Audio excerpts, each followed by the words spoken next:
नमस्कार दोस्तों। आज हम आपको ले चलेंगे एक ऐसी कहानी के भावनात्मक सफर पर जो सिर्फ एक प्रेम कथा नहीं बल्कि आत्मा की गहराइयों को छू जाने वाला अनुभव है। गुनाहों का देवता हिंदी साहित्य का एक अमर उपन्यास जिसे लिखा है धर्मवीर भारती जी ने। ये कहानी है चंदर और सुधा की।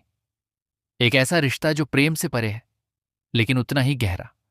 इलाहाबाद की गलियों में पनपता एक निष्कलंक संबंध जहां शब्द कम थे लेकिन भावनाएं अथाह। सरल हिंदी में और सजीव कहानी शैली में प्रस्तुत कर रहे हैं। तो अंत तक हमारे साथ बने रहिए और डूब जाइए इस अद्भुत कथा के भावों में। अगर आपको ये प्रस्तुति पसंद आए तो वीडियो को लाइक करें, शेयर करें और हमारे चैनल बुक एक्सप्लेन को सब्सक्राइब करना बिल्कुल ना भूलें। तो चलिए शुरू करते हैं। इलाहाबाद की पुरानी गलियों में शाम धीरे धीरे उतर रही थी। कॉलेज की घंटियां थम चुकी थीं और हवा में किताबों और पुराने पेड़ों की मिली-जुली खुशबू तैर रही थी। उसी शहर में रहता था चंदर, एक मेधावी, शांत और संवेदनशील युवक। वह सिर्फ पढ़ाई में तेज नहीं था बल्कि भावनाओं को समझने वाला इंसान भी था। चंदर का जीवन साधारण था लेकिन उसके दिनों में रंग भरती थी एक लड़की, सुधा। सुधा डॉक्टर शुक्ला की बेटी, चंचल, हंसमुख, जिद्दी और बेहद मासूम। डॉक्टर शुक्ला कॉलेज में प्रोफेसर थे और चंदर को अपने बेटे जैसा मानते थे। इसी कारण चंदर का उनके घर आना जाना बहुत सामान्य था। धीरे धीरे वही घर चंदर के जीवन का सबसे प्रिय स्थान बन गया। सुधा हर छोटी बात पर चंदर को छेड़ती, कभी उसकी किताब छिपा देती, कभी उसकी लिखी कविताओं का मजाक उड़ाती और फिर खुद ही हंस पड़ती। चंदर भी उसे डांटने का नाटक करता लेकिन भीतर ही भीतर उसकी हर बात उसे अच्छी लगती। दोनों घंटों साथ बैठते, कभी छत पर, कभी आंगन में, कभी कॉलेज की सीढ़ियों पर। उनकी बातचीत में राजनीति भी होती, कविता भी, सपने भी और बचपना भी। लेकिन सबसे अजीब बात यह थी कि दोनों में से किसी ने भी कभी अपने रिश्ते को प्रेम नहीं कहा। उन्हें लगता था ये दोस्ती है, बहुत गहरी, बहुत पवित्र, लेकिन सिर्फ दोस्ती। एक दिन सुधा ने हंसते हुए पूछा, अगर मेरी शादी हो गई तो तुम मुझे भूल तो नहीं जाओगे? चंदर मुस्कुराया, तुम्हें भूलना इतना आसान होता तो शायद याद भी ना करता। सुधा कुछ पल चुप रही।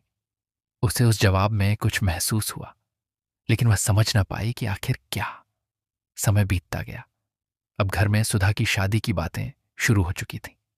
रिश्तेदार आते, लड़कों की बातें होती, तस्वीरें दिखाई जाती, लेकिन सुधा हर रिश्ते में कोई ना कोई कमी निकाल देती।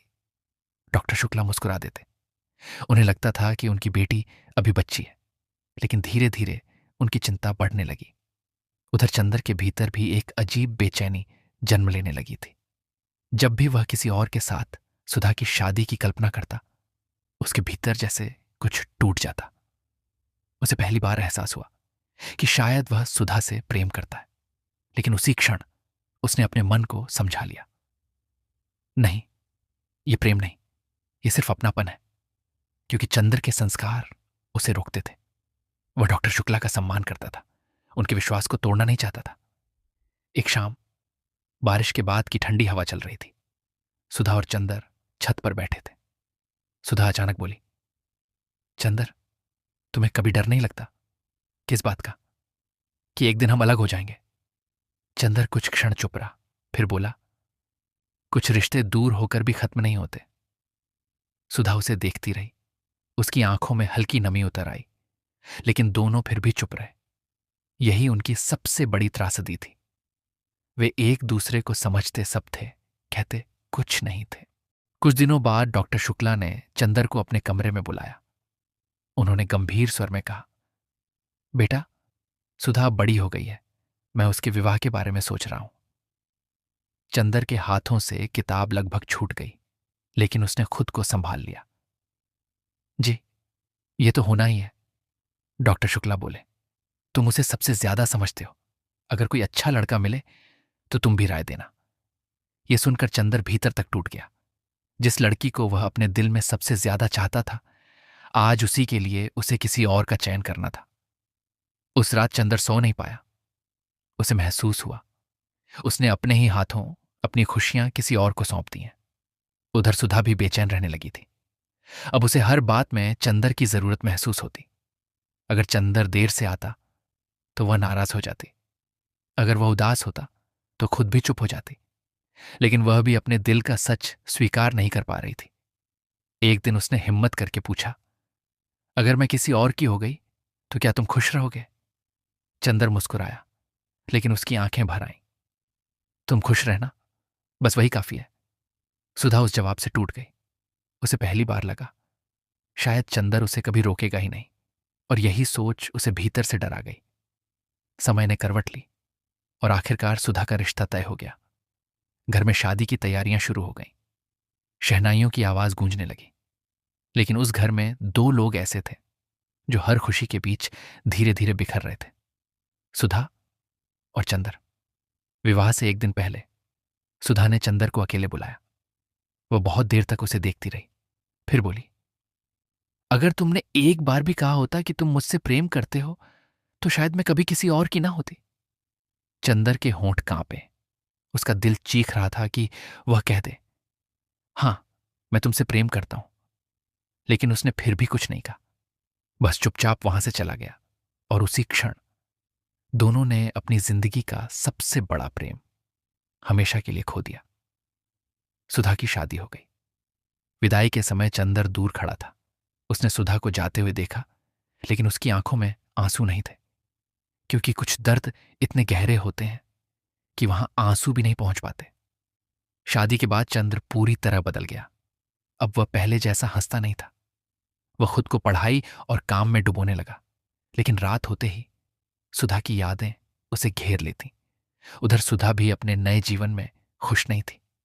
उसका पति अच्छा इंसान था, लेकिन वह चंदर जैसा नहीं था। वह सुधा को समझ नहीं पाता था। सुधा हर दिन अपने कर्तव्य निभाती, लेकिन उसका मन कहीं और अटका रहता। एक दिन उसने आईने में खुद को देखा और उसे महसूस हुआ कि वह धीरे धीरे भीतर से खाली होती जा रही है।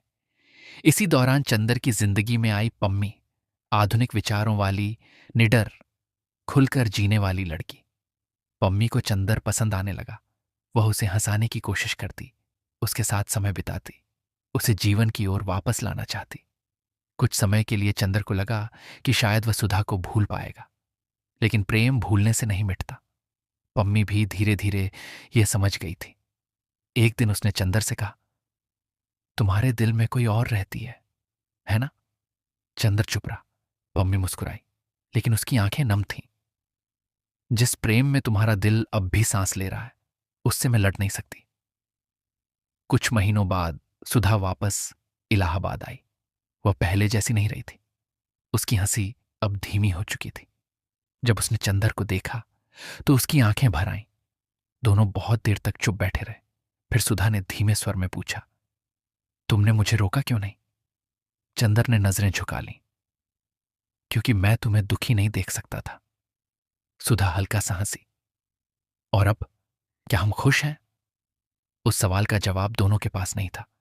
उनकी वह मुलाकात बहुत लंबी थी। उन्होंने पहली बार अपने दिल की बातें खुलकर की।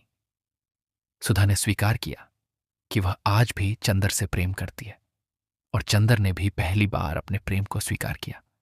लेकिन अब बहुत देर हो चुकी थी। समाज, विवाह, रिश्ते, जिम्मेदारियां, सब उनके बीच दीवार बन चुके थे। विदा होते समय सुधा ने कहा, अगर अगला जन्म हुआ तो मुझे इतनी देर से मत समझना चंदर। चंदर मुस्कुरा भी ना सका, बस उसे जाते हुए देखता रहा। समय फिर आगे बढ़ गया। चंदर ने इलाहाबाद छोड़ दिया, नई जगह नौकरी शुरू की। लेकिन कुछ शहर सिर्फ जगह नहीं होते, वे याद बन जाते हैं। इलाहाबाद उसके लिए वही याद था। एक दिन उसे सुधा का पत्र मिला। उसमें लिखा था, मैं अब मां बन चुकी हूं, लेकिन तुम्हारी याद आज भी मेरे भीतर वैसे ही जीवित है। कुछ प्रेम कभी खत्म नहीं होते, वे बस जीवन का हिस्सा बन जाते हैं। पत्र पढ़ते हुए चंदर की आंखों से आंसू बह निकले, लेकिन इस बार उसके भीतर एक अजीब सी शांति थी। उसे समझ आ गया था कि हर प्रेम का मिलन जरूरी नहीं होता। कुछ प्रेम अधूरे रहकर ही अमर बनते हैं। धीरे धीरे चंदर ने जीवन को नए अर्थों में समझना शुरू किया। अब वह अपने छात्रों को सिर्फ किताबें नहीं पढ़ाता था, बल्कि जीवन भी समझाता था। वह कहता, प्रेम अधिकार नहीं होता, प्रेम वह होता है जहां किसी की खुशी के लिए इंसान खुद टूट जाना स्वीकार कर ले। और शायद यही कारण था कि चंदर और सुधा की कहानी सिर्फ एक प्रेम कहानी बनकर नहीं रह गई, वह त्याग की कहानी बन गई, मौन की कहानी बन गई, और उस प्रेम की कहानी बन गई जो कभी कहा नहीं गया लेकिन जीवन भर महसूस किया गया। तो दोस्तों, ये थी गुनाहों का देवता की भावनाओं से भरी अमर कथा। एक ऐसी कहानी जो हमें सिखाती है कि हर रिश्ता शब्दों से नहीं चलता, कुछ रिश्ते सिर्फ एहसासों में जिए जाते हैं। अगर आपको हमारी ये प्रस्तुति पसंद आई हो तो वीडियो को लाइक करें, शेयर करें और हमारे चैनल बुक एक्सप्लेन को सब्सक्राइब करना ना भूलें। फिर मिलेंगे एक और नई कहानी और नई भावनाओं के साथ। तब तक के लिए नमस्कार।